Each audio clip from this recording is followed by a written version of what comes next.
case has been opened. In a globalized world, young people are more connected than ever before. They speak the language of global trends, follow the same digital culture, and dream of a modern future.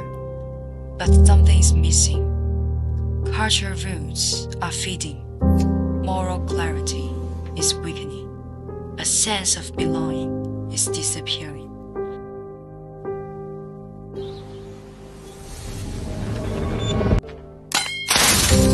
So the question remains, who killed tradition? Or was tradition never truly dead?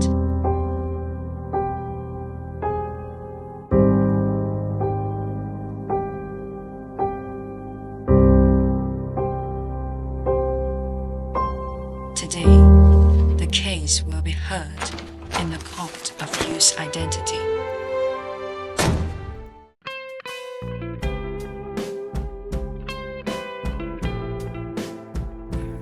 In today's world, everything is global. We watch the same videos, follow the same trends, wear similar styles, and even use the same language. Sometimes I wonder, why should young people still care about traditions? Local culture feels old. Traditional values feel restrictive. Maybe becoming moderns is the past behind. This is our case board.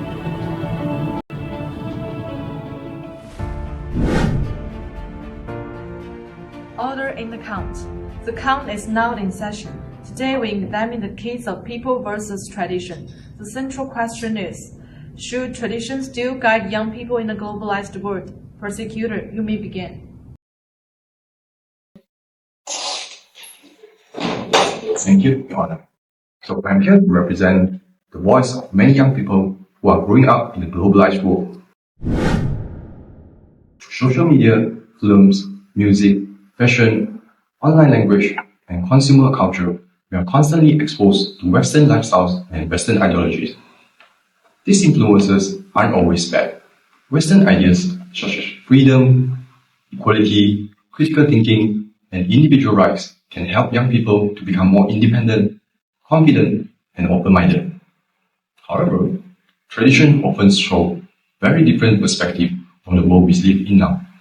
They tell us what rules to follow, it restricts our behaviors, and also it requires us to respect family, community, culture, and moral values. But many young people feel that these ideas are outdated, unrelated, and less relevant to modern life. And Your Honor, here's the evidence that I propose.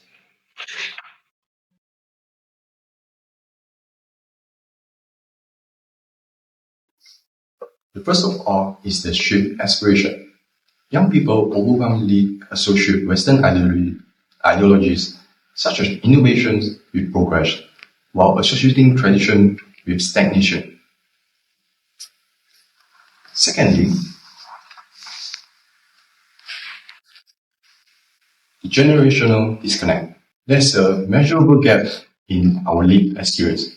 Many youths today feel more connection to the online international communities other than their own local heritage or elders.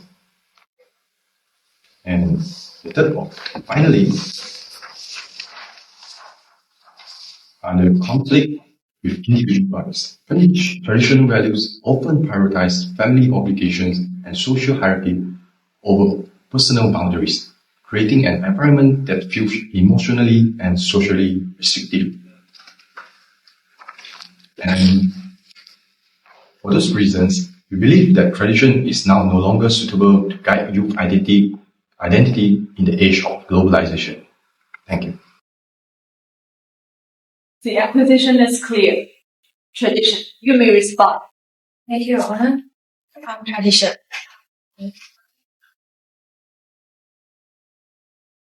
I understand why young people see me as old-fashioned. I do not deny that the world is changing. I'm not here to stop young people from learning from globalization. I'm not here to reject Western culture, freedom, or progress, but I'm more than old rules. I carry language, I carry family ethics, I carry moral traditions, I carry festival, community custom, and cultural memory. Most importantly, I give people a sense of belonging. Without tradition, young people may become globally connected, but culturally disconnected. They may know global trends, but forgot their own roots. They may become modern, but still feel empty. They may gain freedom, but lose direction. I don't ask young people to live in the past. I only ask them not to lose themselves in the present. The first witness, globalization. The Count called the first witness globalization. Globalization, what have you brought to young people? Your Honor, I have brought both opportunities and challenges. On the positive side, I help young people access knowledge from around the world. I allow them to communicate across cultures, learn foreign languages, express themselves through digital platforms, and learn foreign languages. Because of globalization, youth can become more open-minded, creative, and globally aware. Exactly. But doesn't this prove that tradition is unnecessary? Not necessarily. The problem is that global influence is not always equal. Western culture often appears more modern, fashionable, successful, and powerful.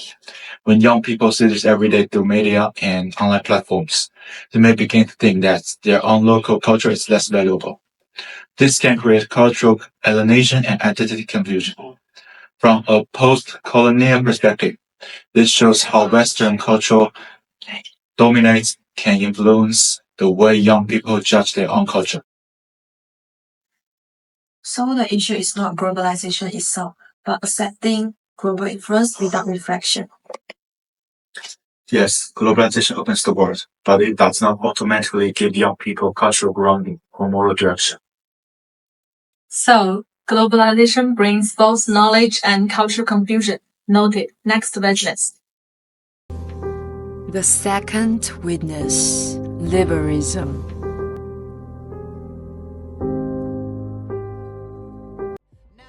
The Count calls the second witness liberalism.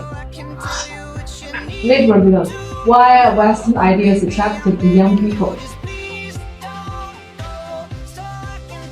Your Honor, because I represent freedom, individual rights, equality, personal choice, and self-expressions. These values are important. Young people should not be forced to follow tradition without understanding it. They should have the rights to question to unfair rules, express themselves, and find their own life path. Liberalism helps youth to become independent and confident. So, what you mean is tradition limits freedom, doesn't it? Sometimes tradition can be used in a restrictive way, but freedom does not mean rejecting every responsibility.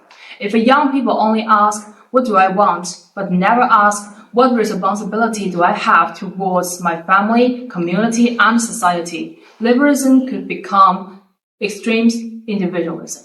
True freedom should be balanced with responsibility. Understood. Freedom is important, but it must be balanced with responsibility. So tradition and freedom do not have to be enemies now. Exactly. Young people can be free while still respecting their cultural rules and moral responsibility. The third witness, consumerism.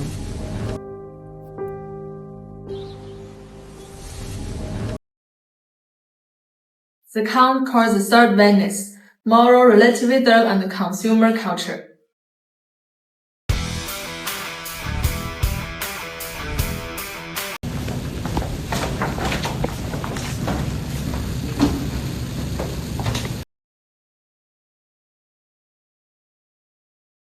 Alright, let's keep it real, man.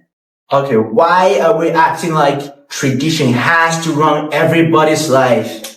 It's not like that. We're not in the old world anymore. We go global now. And everyone has their own choices, their own identity.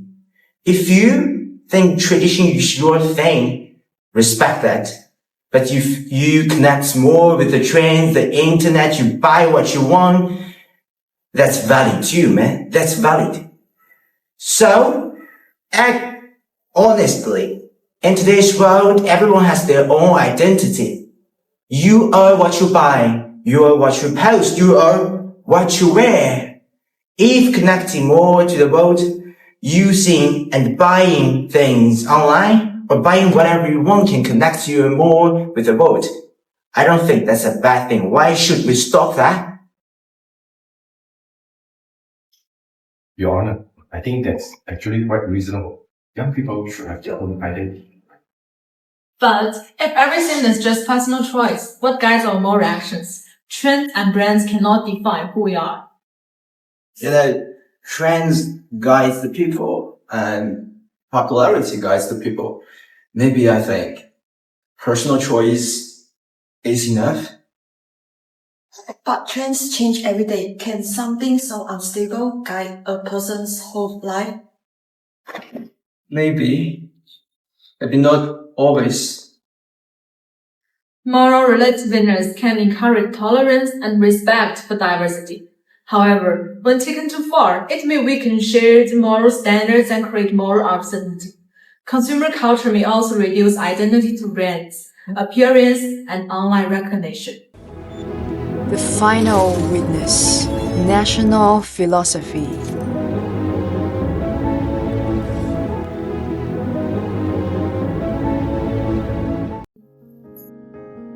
The count calls the final witness, national philosophy. Your Honor, I'm here to remind young people of one thing. Having a lot of choices does not mean having a clear direction. Globalization gives them a lot of choices. It shows them different lifestyles, different ideas, and different ways of living. But sometimes they may know what is popular, yet still feel unsure about their roots. Sometimes they are just follow the trend, but still not about their roots. So this is why I believe national philosophy is still important. I'm not here to force young people to reject the world, and I'm not also here to let them follow the tradition without thinking. I'm here to act like a moral compass.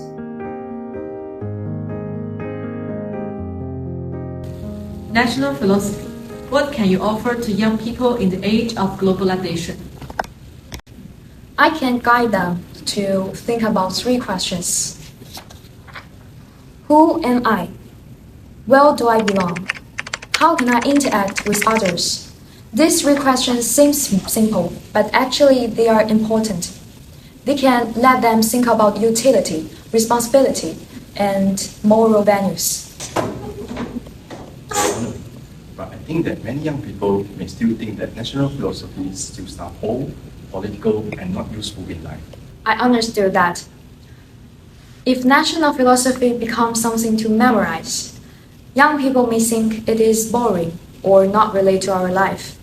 But that is not what I should be. I should guide them to understand the world while still understand their own roots and make wiser choices. Also, cultural pride does not equal to blind nationalism. Cultural pride means that you understand your own roots while still respecting others. But blind nationalism means that you rejecting other culture. The goal is not to let young people close-minded. The goal is to let them understand their cultures more while still respecting others. How does this help young people to rebuild their belonging? And this is where communitarianism becomes useful. Put it simply, communitarianism is you are shaped by the communities that you belong to. We are not individuals living alone. We are interact with our community, our family, and even our nation. Sometimes our behavior will not only affect ourselves, but also affect the people around us. National philosophy should not stay only on textbook. They should also apply in our real life. So, national philosophy can serve as a moral compass. Yes, I can help young people stay open to the world, but still remember their roots. The answer is not to reject Western culture. The answer is also not to follow tradition blindly. The answer is balance. Young people should be globally open, culturally rooted, and morally clear.